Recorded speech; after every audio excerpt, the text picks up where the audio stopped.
Халелуја, добро вечер. Фала што дојдовте. Стари и млади. Спремни за брак и да поучувате други. Амен. Ние на оваа тема зборувавме пред неколку години, можеби сега нашиве тинејџери млади многу беа мали, тогаш не слушаа, можеби слушаа. Знам дека пастор Весна многу пати на младите им зборуваше на оваа тема, но повторно има потреба да се зборува затоа што треба пораката да се прими и да се живее. Амен. Словото Божјо е живо. И Словото Божјо треба да се живее. И зошто рековме и постарите да дојдат, затоа што постарите треба да ги учат помалите, нели? Не треба секојаш работа на пасторите да е да поучуваат исто, него тоа што ќе се поучи црквата, треба да се прими Словото и општо тоа слово се пренесе, не мора се, меѓутоа општо, нели? Така да тоа е за секоја тема, посебно за оваа тема што е многу битна. Тоа што е една од клучните одлуки во животот. Така, ајде да станеме заедно пред Бог, да ја предадеме оваа вечер во Божји раце. Тие што ќе дојат покасно ќе влезат, значи ќе влезат у помазание. Ќе ги слушаме овие проповеди повторно и повторно, ќе ги ставиме на CD. И со Божја помош да го живееме, пак велам се тоа. Небески Татко, во името на Исус ти благодариме за оваа вечер. Во името на Исус доаѓаме пред Тебе, се исчистуваме со Твојата крв. Изјавуваме дека Исус е Господ на ова место. Изјавуваме дека Исус е Цар. Халелуја, те славиме, Господе. Те благословуваме, Боже, те славиме, те величаме, Господе. Го издигаме името Исус на ова место. Го издигаме Исус Христос. Го издигаме Исус Христос на ова место. Велиме Исус е Господ, Исус е Цар. Халелуја, се поклонуваме на Тебе, велиме, Господе, добре дојден си помеѓу нас. Добре дојден си, Боже, да допреш секој едно срце, да допреш секој една душа оваа вечер. Молиме за Твојот пробив, Господе, молиме за Твоето помазание, Господе, молиме за Твојата победа, Господе, молиме, Господе, да силите на темнината бидат распрснати во име на Исус, во името на Исус секоја сила на темнината нека биде скршена токму сега, во име на Исус секоја конфузија нека се оди, секоја помраченост во мисли, во име на Исус, Господе, нека Твојата светлина засветли во нашите срца, во нашите умови, Твојата светлина нека свети, Господе. Боже, секоја душа во Тебе ти припаѓа, секој човек, Боже, ти си го создал за слава Твоја, посебно молам за младите луѓе, Боже, ти си ги создал за слава Твоја, молам да ги допреш оваа вечер, да ги промениш за слава Твоја, да им зборуваш за слава Твоја, Боже, во име на Исус, како прима Твоето Слово, Боже, во име на Исус, нека го живеа Твоето Слово, нека вера се роди оваа вечер, Господе, нека Духот Твој зачне вера, Господе, во име на Исус, да народот Твој да почне да верува, Господе, во име на Исус, да народот Твој почне да верува за битни одлуки на Тебе, Господе, во името на Исус, нека има вера, Господе, во името на Исус од Назарет, во името на Исус од Назарет, во името на Исус за слава Твоја, Господе, благословено нека е Твоето име, благословено нека е Твоето име, во името на Исус од Назарет, даваме слава на Тебе, Господе, Ти даваме слава и чест и величие на Тебе, Господе, слава на Тебе, Боже, слава на Тебе, Господе. Халелуја, слава Ти, Боже, слава Ти, Господе. Слава Ти, Боже, слава Ти, Господи, халелуја. Ти даваме слава, Господе, Ти даваме слава, Боже, Ти даваме слава, Господе. Нема никој како Тебе, слава Ти, Боже, слава на Тебе, Господе. Халелуја.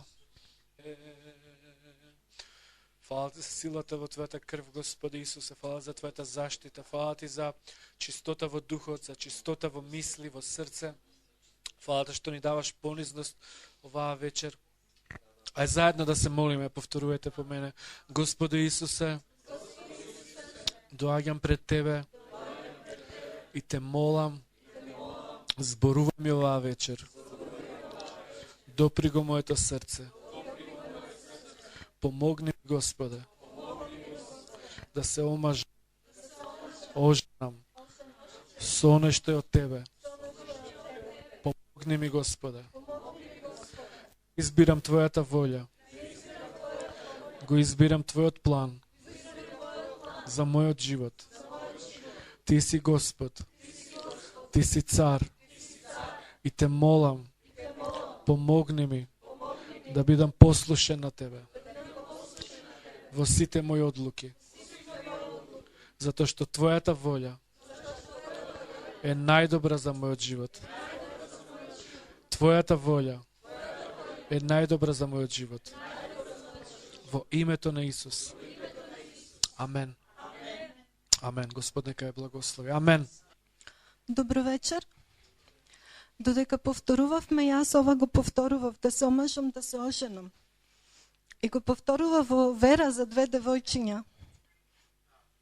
Не се тука вечерва, ама го повторував за две девојчиња, застанав на нивно место, се идентифицирав со нив и го повторував за нив. Мислам, го исповедав да дојде тоа врз нив, тој благослов.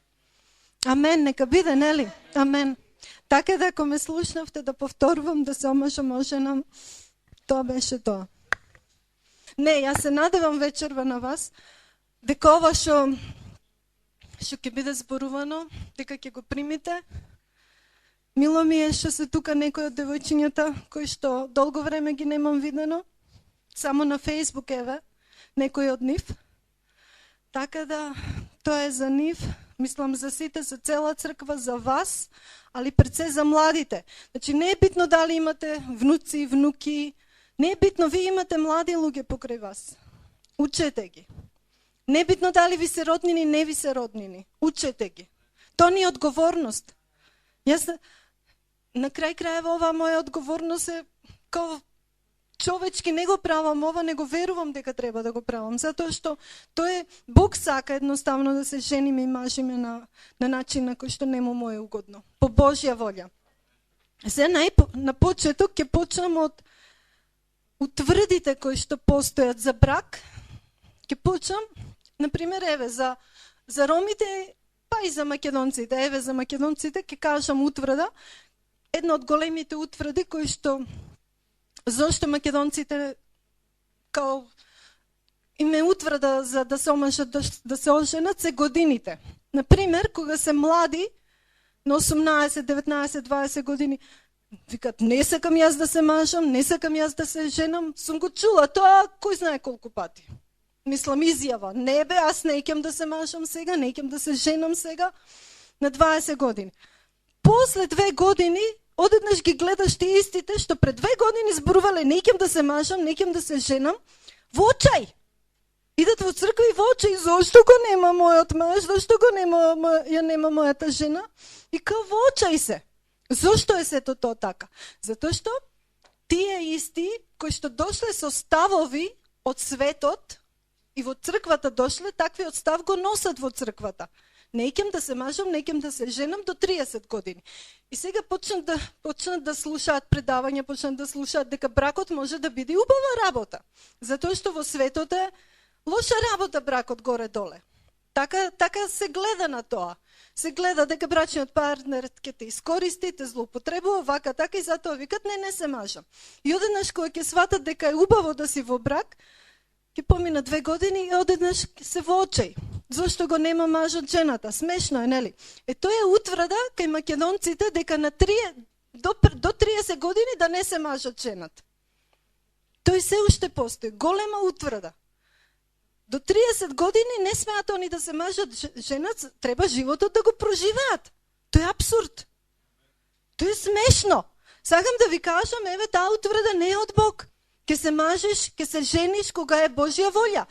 Значи, децата треба, девојчињата и машките деца да се учат уште од тинејџерство дека ке се мажат женат, ако треба и на 18 години. Ако е Божја волја. И на 40, и на 30, ако е Божја волја. Да бидат способни во секое време да се омажат. Така треба да се учат. Значи, тоа е утврда која што се учи, вика, не бе, јас до 30 не се мажам. Тоа е страшно, тоа е од ѓаволот. Тоа е од ѓаволот. А сега кај ромите утврда малце, да одиме кај нив утврда за брак. Ромите пак, тоа што јас го приметив, овие последниве години, значи, овие предавања сега се различни од, различни. Ке го кажам тоа што го имам постојано, што го кажувам јас на тема брак, на тема барање брачен партнер, али некои плюс работи, еве, вие што не сте слушале, вие што сте слушале на дополнување. Исто ќе ве замолам, веројатно ова ќе се сними, али пошто времето е кратко и не можам да кажам се, имам уште многу работи да зборувам. Господ нека ме благослови книга да напишам нова тема, амен. Значи имам уште толку многу работи, многу е кратко време во овие 2-3 сати да се каже. Тие што не знаете, не сте ги слушале цедињата од пред 7-8, колку 10 години се веќе, за барање на брачен партнер, ќе ги симнеме пак, вие младите што сте, ќе ги симнеме тие стари предавања, па слушајте ги додатно. Затоа што таму ќе има кажано работи кои што не сте ги чуле, што вечерва нема да бидат кажани. Разбирате? Тие беа, например, неколку сати беа неколку недели беа тие предавања, едно по друго, неколку недели, посеопфатно, да, така расчленето, а сега само ќе нафрламе работи. Вака, да поминеме, што се каже, што се вели. Сега одиме на утврдата што јас ја приметив за ромите. Оно што го приметив на ова поле помеѓу ромите, како голема утврда, приметив голема неодговорност. Може би нема да се сложите сега со мене, али ромите се многу неодговорни на поле на брак. И сега ќе ви кажам зошто. Таа голема неодговорност ја приметив. Не зборувам јас за христијани, зборувам за роми, кој што зборував за македонци и сега зборувам за роми. Утврда, еве една утврда. Бракот и стапувањето во брак помеѓу ромите, па дури и помеѓу христијани се зема несериозно. Се зема несериозно и многу неодговорно. Зошто е тоа така? Ќе ви кажам сега, да стапувањето во брак и гледањето на бракот се гледа неодговорно и несериозно. Зошто? Затоа што постои опција за развод. И штом постои опција за развод, на тоа влегуваш со резерва. Се викаш, ќе пробам, ако чини, ќе го оставам мажот. Жената ќе оставам. Ако не чини, ќе останам со него. Ќе си ја пробам среќата. Ова е тотално несериозен пристап. Ова е неодговорен пристап. Ова е од ѓаволот. Ова не е од Господ Исус.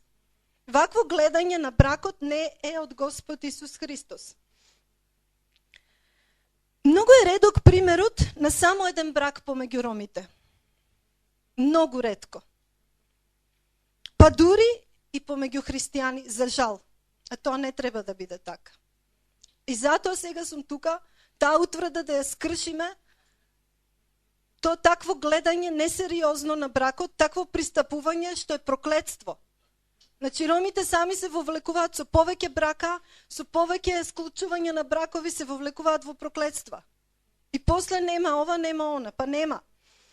Влегуваат во брак без да размислат, без да испитаат. Значи, без да испитаат. А што треба да испитаат? Сега што ова го проповедаме.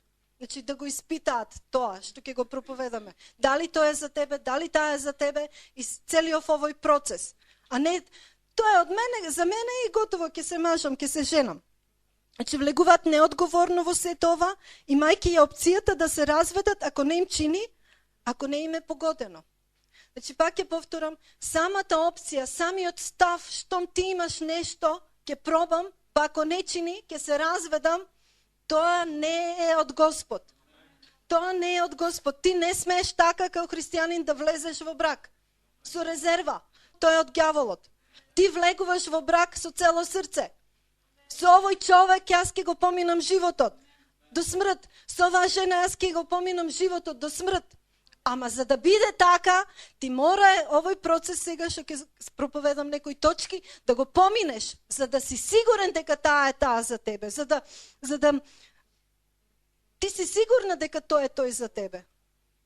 100%. Ако не 100%, 90%. Ама не ти да си ја пробам среќата. Со самиот таков став, тоа е контра на Божјото царство. Во Божјото царство нема пробање на среќа. Во Божјото царство нема ама многу сум заљубена во него, па сега ќе се мажам за него. Ама многу ми е убав, сакам да спијам со него. Во Божјото царство нема такво нешто. Во Божјото царство има повера. Верувам дека тој е за мене, верувам дека таа е за мене, ама не верувам затоа што ми се свига неговото тело, нејзиното тело и ме привлекува. И ред други работи што ќе ги наброиме. Затоа што физички ми се допаѓа. То не е вера, тоа е па лажеш. Пред нас ќе не излажеш Бог, ама Бог ти гледа по срце дали ти навистина веруваш. Во брак се влегува со цело срце и без прекјутен договор со ѓаволот. Дека ако не чини ќе се разведеш. Ти влегуваш во брак и немаш прекјутен договор во срце. Па ќе се мажам, ама ако не чини ќе се разведам. Немаш. Ако имаш прекјутен договор во срце, ти готово. Ти си го уништил тој брак. А за да не го уништиш тој брак, мора да бираш маж и жена по вера. По вера. Инаку ако бираш со прекјутен договор со ѓаволот, ако не чини ќе се разведам, ти се ставаш под проклетство. Ако влегуваш во брак, нема тука резерва во срце. Дека може би, ако не чини ќе се разведеш. Нема тука план А, план Б, план С. Нема. Нема план А, план Б, план С, ако не чини. Сето ова не му е угодно на Господ, вакви ставови. Влегуваш во брак и си викаш, ако не чини, ќе се разведам. Значи се случуваат и разводи. Океј, може стварно да нешто не чини. Ама тоа е сосема друга тема. Тоа е сосема друго нешто. Ама ти нема да влезеш во брак со таков став по срце. Не разбирате? Ти нема да одлучиш да се мажиш, жениш, или керката своја да ја дадеш, внуката било која. Па добро, нека се омажи за овој, ако не и чини ќе се разведе, па може на крај, после третиот, четвртиот ќе си најде маж жена што ќе одговара на внукичката. Се случува, не се случува. Не се случува, за нас христијаните не се случува. За вас ромите по тело се случувало, ама сега сте христијани и сега тоа не важи за вас. Не се случува. Не треба да се случува. Оти ако се случува, тоа е срам. Кога влегуваш во брак, треба да влегуваш со цело срце и дека ова е нешто што го правиш еднаш во животот. Бог го мрази разводот. Малахија 2:16. Ако пак ја напуштиш, значи овде вели за жената. Немој да ја напуштиш жената. Вели, ако пак ја напуштиш од омраза, вели Господ Бог Израелев, безчестие ќе си навлечеш на облеката своја. Така вели Господ Саваот, затоа пазете го духот свој да не постапувате вероломно. Значи ова што го спомнав. Ако ја оставиш жената своја, ти се ставаш под срам. Го срамотиш Христос, ја срамотиш црквата со разводот. Си навлекуваш безчестие на облеката своја. Значи запишете Малахија 2:16. Еве што мисли Господ за разводот. Мада пак ќе повторам, има случаеви кај што то се веќе други теми, ќе одиме, може би некојаш ќе стигнеме и до таму, затоа што ова се почетоците. Кога развод, што развод. Ама пак ќе кажам, ако ти влегуваш на среќа, се мажиш, жениш на среќа, може ќе ми се погоди, може нема да ми се погоди, то не е во ред пред Христос. Па ми се допаѓа многу физички. Ама сакам со него да спијам. Добро спи и мажи се за него. И после ми се допаѓа, физички ми се допаѓа. И шо? Ти ако не можеш едно тело да распнеш за Христос, па ќе правиш големи дела за Христос. И пак ќе повторам. Подлогата на ваквите ставови се во тоа да кога бираш брачен партнер, ти бираш таков брачен партнер со кого ќе поминеш цел живот, а не само неколку месеци или неколку години, како што е вообичаено кај ромите. Не бираш таков со кого ќе си пробаш среќата. Не бираш таков со кого што ќе пробам, па ако чини, ќе останам во брак, ако не чини, ќе се разведам. Ти не бираш таков партнер. Кажав дека тоа не му е угодно на Господ, дека тоа е срам. За црквата срам, за Христос. Ќе си пробам среќата, тоа го нема кај Христос. Ти земаш брачен партнер без резерва. Земаш брачен партнер без да си правиш калкулации, план А, план Б, план С. Ако не ми чини, ќе се разведам, нема развод. Ти земаш брачен партнер затоа што веруваш дека тој таа е за тебе. И стапуваш со цело срце и се предаваш на таа особа. Јас кога се омажив со цело срце му се предадов на Борче. Тој кога се ожени за мене со цело срце ми се предаде. Без оглед што се случуваше идните години, а секакви глупости се изнаслучуваа. Мислам, тоа само Господ го знае. Секакви циркуси, секакви глупости. Едноставно знаев дека нема што да се разведам. Се надевав дека Бог ќе не управи. И не управува Господ, се уште. Веројатно додека сме во брак и на стари години ќе не управува. Ама првите години кога е најтешко, кога се најтешките моменти, навистина Бог ќе ве управи, навистина Бог ќе ви помогне. Вистина од Бог ќе примите помош, надевајте се на Бог, ќе дојде Бог. Бог менува и партнери, еве ова да ви го кажам. Ако сте изгубиле надеж дека Бог може партнерот да ви го смени, мојот партнер е сменет 70%, еве да ви кажам. 70% Господ го промени онака како што јас барав, како што молев. Менува Господ партнери. Амен. Срамота е ние христијаните да се мажиме, жениме со некого со кого ќе си ја пробаме среќата. Ние треба да влегуваме во брак на поинаков начин. Знаејќи дека тој човек, жена, се од Бог за нас и знаејќи дека со таа особа сакаш да го поминеш животот затоа што Исус го избрал за нас. Исус го избрал за тебе тој. Исус го избрал.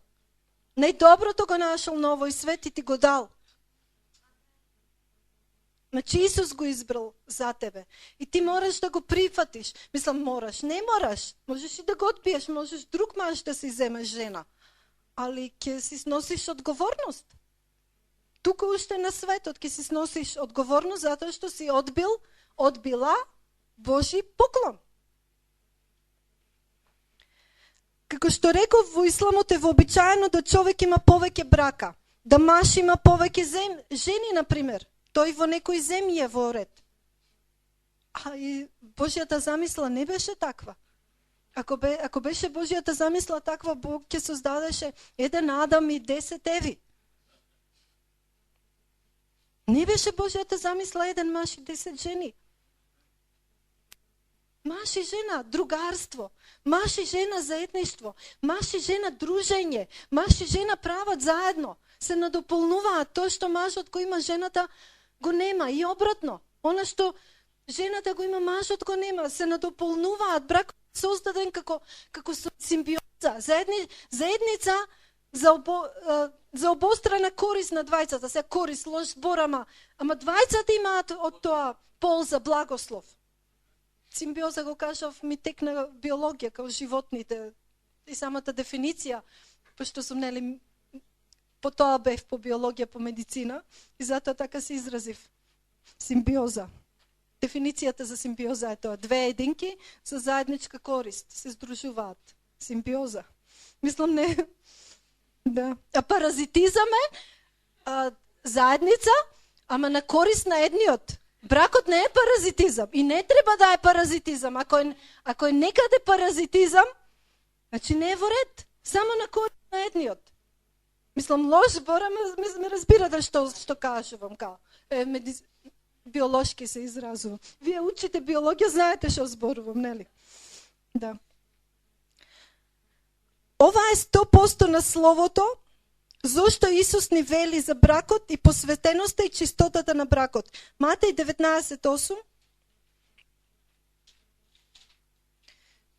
Он им одговори: заради вашите жестоки срца Мојсей ви разрешил да ги оставате жените своји, но во почетокот не беше така. Еве го ова што ви го кажав. Демек дали е во ред маж и жена да се разведат? Па вели не, воопшто не е така. Не беше ни така ни во почетокот, Исус вели. Али вика ради вашите тврди срца. Значи, Божјата замисла, совршената Божја волја, срцето Божјо не е во ред маж и жена да се разведат. Али вика вашите срца се тврди, што да ви правам? Еве, ајде, Мојсей ви даде закони.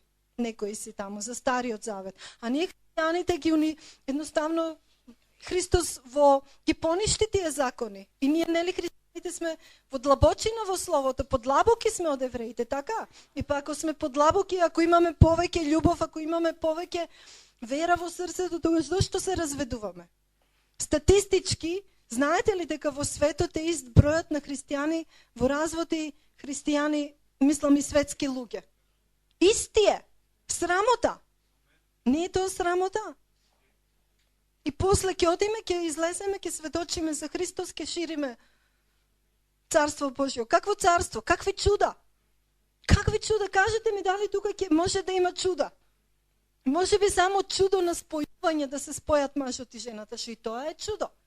Ама тие чуда кои што ги бараме, исцеление чуда, тие ги нема. Кога ние работиме, си трошиме времето на глупости, како може да има чуда на исцеление? Кога ние ни требаат чуда да се управиме со мажот, жената, ни требаат чуда, не си ги знаеме границите, не си знаеме во умот стандарди, ова може, ова не може. Така, тоа е тоа. За жал. Значи, пак ќе повторам, во бракот треба да пристапиш озбилно, посветено, со став да даваш, а не со став да земаш. Ти не пристапуваш на брак, во брак, ова има што да ми даде мене. Ово има што да ми даде мене. Што ќе ми даде? Затоа. Него што ти можеш да дадеш во тој брак? Што ти можеш да му пренесеш на партнерот? Што ти во Господ за време додека не си во брак, си заработил во Господ наследство, па да му го дадеш тој благослов на мажот или жената. А не ти си се шлаел, си се шетал, сега со оваа девојка си бил, сега со она, сега утре со трета, четврта, ти не си пребивал на молитва. Што можеш да му пренесеш на партнерот? Ништо. Проклетства ќе му пренесеш. Ти треба да мислиш што можеш да дадеш на партнерот. Јас брак се спремав и го молев Господ нон-стоп. Викав, Господе, сакам благослов да му бидам. Јас кога ќе дојдам, тој благослов да дојде врз него и навистина дојде. Не да се фалам, ама јас верувам дека стварно дојде благослов врз него, почна да служи. Господ го издигна. Значи вие што е вашата цел пред брак? Да се спремате за брак, а не да се шлаете со оваа девојка, со онаа девојка, со овој дечко, со оној дечко. Треба да се посветите затоа што тоа ќе го жнеете во бракот. Што го сеете, што го жнеете, ќе дојде тој благослов врз мажот, жената, а после он ќе ви го врати вам. А сега Борче мене ми враќа. Што сум жртвувала, што сум давала и со години ми враќа. Тие што не познаваат поблиску како живееме, се чудат као смисол, леле Борче каков е, што се не прави за мене. Ама то не е тек така. Ме разбирате? Значи, тоа е тоа. Да, нема губиток во Божјото царство. Ако правиш за Бог нешто, ако вложуваш, утре задутре ќе го знаеш стократно. Дури Бог тој ми го зборуваше, плачев пред него. Викам, Господе, до кога јас вака, дури молам, он не верува дека сме еден за друг. Се занесува тамо некоја си друга. Кажи ми стварно, он не е или не. И Господ ми вика, па јас толку молитви за него вложив, толку барање, толку години барање, се оне. Ти ми викаш се оне. Ако е он сега веќе готово, нека се покаже или не. И Господ ми вика, ништо што си ожнеала нема да остане неожнеано. Се ќе ожнееш, се што си посеала ќе ожнееш стократно. Разбирате ли?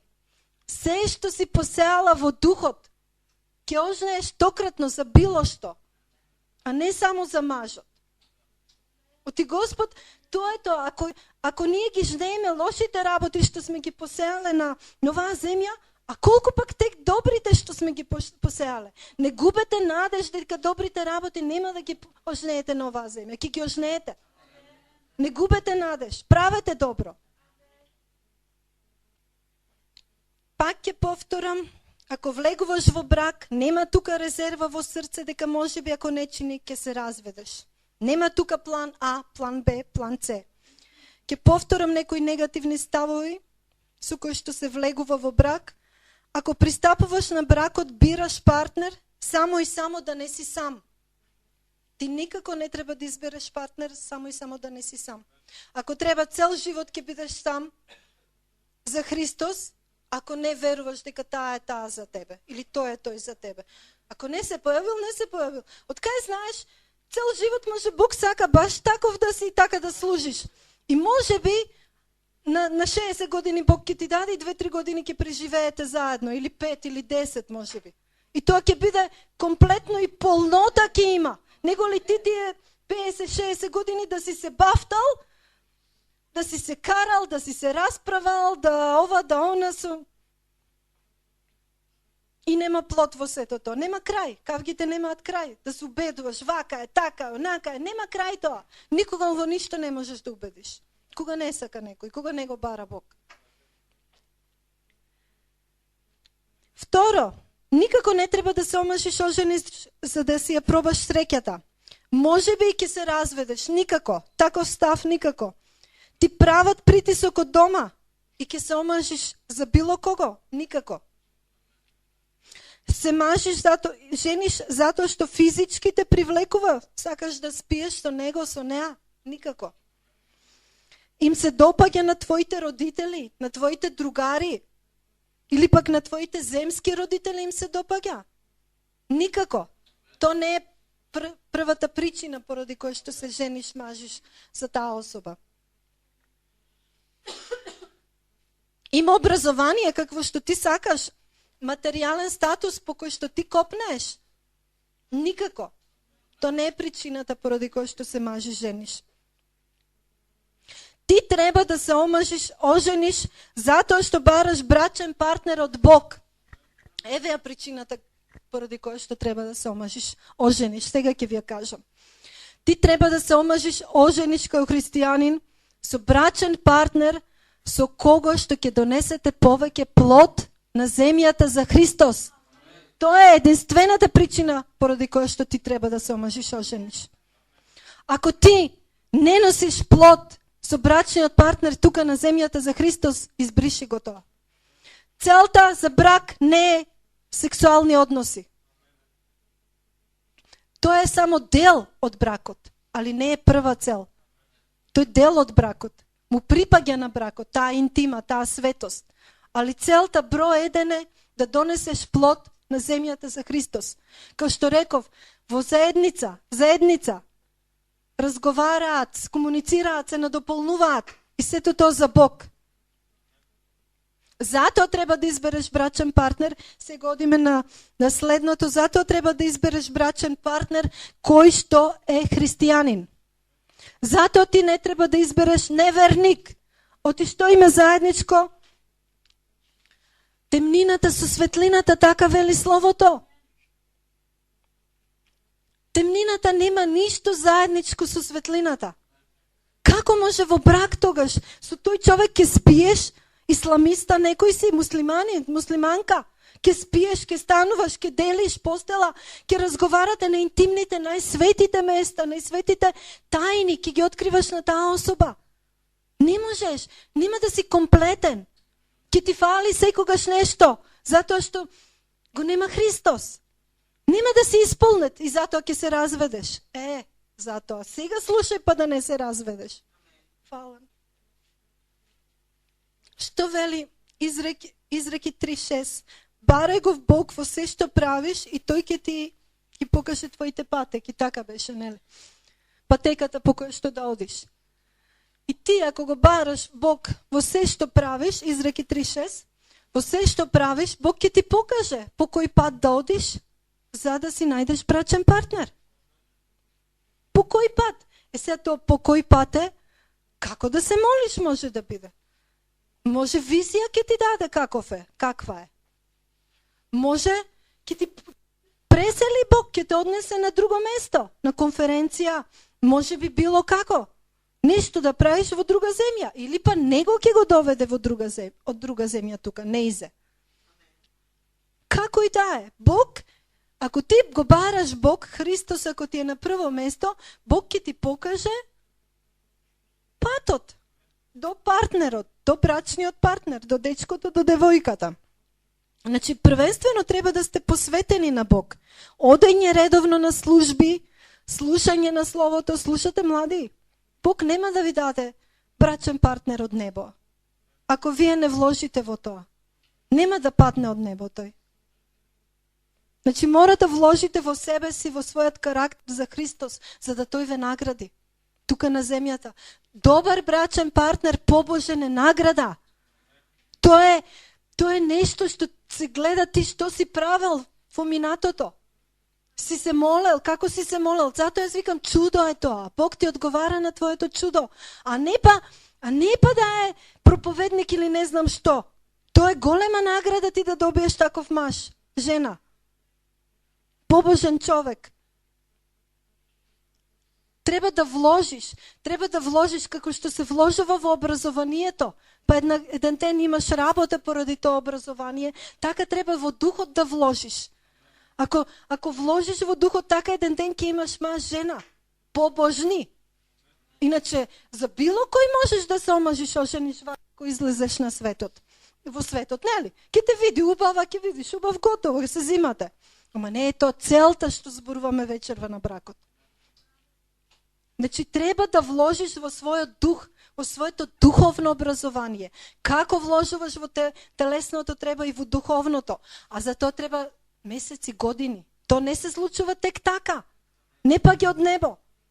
Тоа е желба за Христос, ревнуваш за Христос, служба одиш, слушаш слово, се градиш. Оти на крај крајва се мислите дека Бог, ти ако си заника дека христијанка, ќе ти даде некој побожен човек? Не. Зошто Бог своето чедо да си го изнамачи со тебе, кој што очите само по светот ти гледаат? Си го ценијал своето чедо? Зошто тебе да ти даде добар маж, кој што ќе те слуша, кој што ќе ти готви, ќе ти чисти, ќе ти ова, кој не го заслушаваш тоа, ќе го уништиш. Кој ти ништо во својот дух не си вложила. Со години, само серии си гледала и како се бакнуваат и како не знам што прават и тоа е бракот. Не е тоа бракот. Ако не вложите во духот сега, нема да жнеете во брак. Ќе ви биде тешко. Бракот, не можам со зборови тоа да ви го опишам на вас младите што не сте во брак. Постарите ме разбираат. Тоа е многу комплексна, тоа е многу тешка заедница на двајца луѓе. И ако Бог не помогне, ако ти сега кога не си во брак, ако не си вложил, тешко. Тогаш не знам. Тогаш чуда требаат. Да, баш така, чуда. Чуда, мене во бракот ми се изнаслучија чудата, тука ги потрошив. Тука повеќе молев, него ли за брак, сум молела повеќе, за предбрак сум молела повеќе, него ли за своето исцеление. Разбирате? Очајот во срцето. Оти Бог многу пати и најчесто не слуша кога сме очајни. И притиска она. 3 најважни области за еден христијанин се. Ако не сте знаеле, некој од вас чујте го сега. Еве. Спасението е прва и најбитна и најважна област. За еден христијанин. Спасение.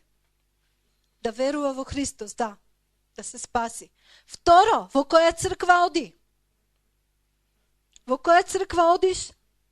Тоа го опфаќа твојот повик, службата, начинот на кој што живееш, начинот на кој што зборуваш, се што си, кој си, во што веруваш. Ние во црквите се разликуваме во некој од верувањата. И која црква ти си ја избрал, тука е твојата сила. Тука е твојата духовност, тука е твоето услишување на молитвите. Од тука црпиш храна. Ако не избереш духовна црква, ти нема ни да веруваш дека по дух Бог ќе ти даде брачен партнер. Ќе отидеш во црква кај што на допаѓање се зимаат се мажот, се женат. Ќе се допаднат и толку. А не дека веруваат. Не знаат они што е тоа верување. Прашајте ги. Молам, ќе речеш што е тоа? Зошто да веруваме? Па ние си се допаднавме и Бог ми ја даде, Бог ми го даде и толку. Тука нема вера. Ама и во светот нема вера. И во светот можат по-возвишени начини да ти кажат како се сретнале, како се земале. Ама дали тоа носи слава на Бог? Дали е тоа за Божја слава тој брак? И трета работа, брачен партнер по Божја волја. Пак ќе ви повторам. 3 најбитни работи кои што се најбитни за еден христијанин се: прво, спасение. второ, во која црква оди и трето, брачен партнер. Значи, ова ви се суштествените работи во животот, не губете ги. За секој ваши ова, за млад или стар, али младите е добро да ги знаете сега, затоа што вие се уште не сте зеле брачен партнер. Се уште има надеж за вас, да не сгрешите, да земете по Божја волја. Прво, спасение, второ, во која црква одиш и трето, брачен партнер. Не е ниту родители, не е ниту духовни родители до толку, ма да духовните родители стојат зад црквата. Али сакам да кажам као потенцирано не е така. Ме сваќате, затоа што не ги потенцирам и вашите родители ве родиле. Тие стојат зад вас, али не го потенцирам тоа. Се надевам ме разбирате. Значи сите сме битни, родители се, али као битно нешто, као есенција, као суштина, спасението, во која црква одиш и брачниот партнер. Трите основни најбитни работи во животот за еден христијанин. Запамтете го ова. И сакам да ви кажам, еве, например, христијани се молат за се и се што. Се молат за кола да добијат, се молат за деца, се молат еве за чудо, за исцеление, за ова зона, за се што се молат, за испити, за учење, за ова зона. А толку е занемарливо не се молат за брачни партнери. Немаат вера. А зошто немаат вера? Па светот ја краде. Гледање на тие секакви филмови, на серии секакви. Вие го моделирате тој начин на како тие живеат, како тие наоѓаат брачни партнери. Во светот сте млади луѓе, вие сте во светот, излезете од светот. Ве молам. Оти ништо нема да биде со вас ако не излезете од светот. Ако моделот кој што вие во светот, вие ништо нема за Господ да направите. Ма каква шутка ќе ја спасите, луѓе? Не лажете се. Какво Скопје, какви Македонија, какви чуда? Ако вие не земете маж, жена по Божја волја, по Божјо срце, вие ништо нема да направите. Затоа ви кажав, небитното чудо за вас е прво и основно сега да се мажите, жените по Божја волја. Ништо нема да се случи. Може би ниту еден исцелен нема да биде. Може би. А знаете, за сето тоа ќе имате одговорност пред Бог еден ден. А јас ќе имам одговорност, оти ова не сум ви го кажала. Ние како родители духовни ќе имаме одговорност, оти не сме ве научиле. Ако не сме ве научиле. Ама затоа јас сега се трудам да ве научам. Ова што ви го кажувам. Има стихови кои што сега нема да ги читам, словото кој што вели, луѓе кои што не бараат помош од Бог. Например, еве Исаија 45:19, запишете го само. Исаија 45:19, луѓе кои што не бараат помош од Бог. Исаија 45:19, да. Исаија 45:19 и Псалм 33:10. Псалм 33:10. Ова е за луѓе кои што не бараат помош од Бог. Ај пауза правиме.